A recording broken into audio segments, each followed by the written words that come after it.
Okay, everyone. Navita here again, Queen of Nashville Poetry.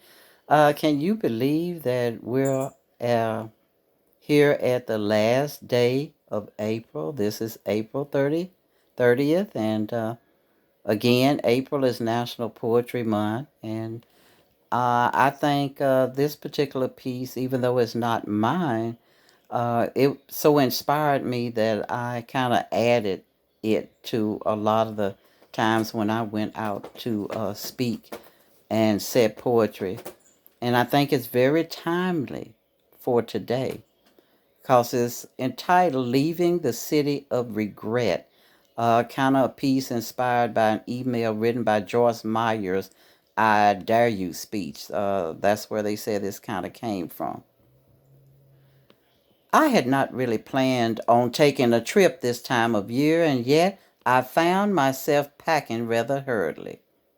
This trip was going to be unpleasant, and I knew in advance that no real good would come of it. I'm talking about my annual guilt trip. I got tickets to fly there on Wish I Had Airlines. It was an extremely short flight. I got my baggage, which I could not check. I chose to carry it myself all the way. It was weighted down with 1,000 memories of what might have been. No one greeted me as I entered the terminal to the Regret City International Airport. I say international because people from all over the world come to this dismal town. As I checked into the last resort hotel, I noticed that they would be hosting the year's most important event, the annual pity party. I wasn't going to miss that great social occasion. Many of the town's leading citizens would be there. First, there would be the Dunn family, should have, would have, and could have. Then came the I Had family. You probably know Old Wish and his clan. Of course, the opportunities would be present, missed, and lost. The biggest family would be the Yesterdays, and there are far too many of them to count. But each one would regale us with a very sad story to share. Then shattered dreams would surely make an appearance, and it's their fault and would regale us with stories, excuses about things that had failed in his or her past.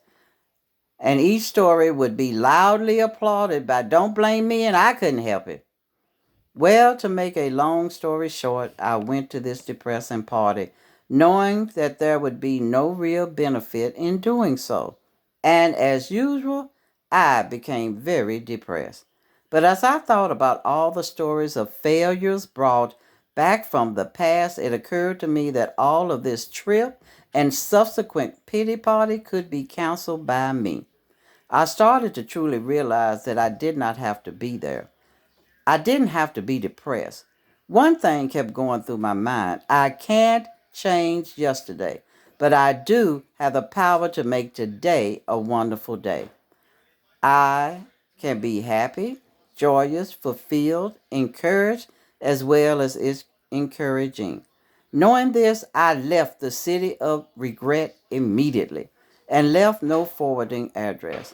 Am I sorry for mistakes I've made in the past? Yes, but there is no physical way to undo them.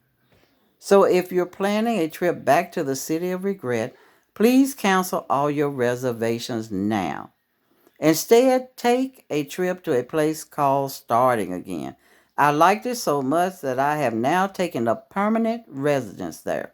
My neighbors, the I Forgive Myself, and the New Starts are so very helpful. By the way, you don't have to carry around heavy luggage because the load is lifted from your shoulders upon arrival.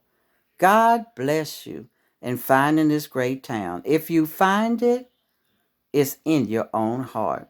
Please look me up.